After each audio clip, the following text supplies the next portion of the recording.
I mean, the climate crisis, if we talk about, it's one of the fundamental crises the world is facing today. I mean, if we just look back last 12 months, look at the weather pattern anywhere in the world, it doesn't resemble to anything even we experienced. And it's creating a multiple impact on human life. You know, climate and health, climate and food security, climate and water, its impact there, climate and energy. So these are multiple issues that are impacting the people living in vulnerable settings. So at the moment, being humanitarian is not an easy time for the humanitarians. Now, the challenge is how do we get those negotiations and turn them into action on the ground where people are actually living. And there, I think the action part is still lagging behind. The second aspect which is also lagging behind is funding. Because whenever you have any decision or resolution, to operationalize that requires funding.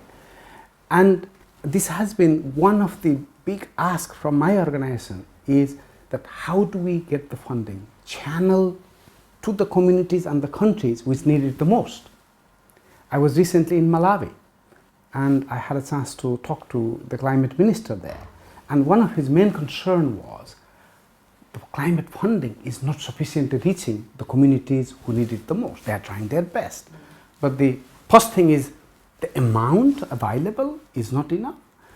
The second thing is, even when it is available, the flow of funding is not reaching the local community level.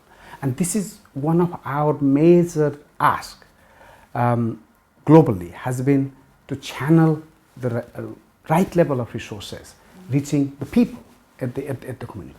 And this is one of the things in my trip here in also China, I have been discussing because China has played a significant role in COP negotiations, but also in making a huge transition, particularly on the energy transition, and investing at the community level.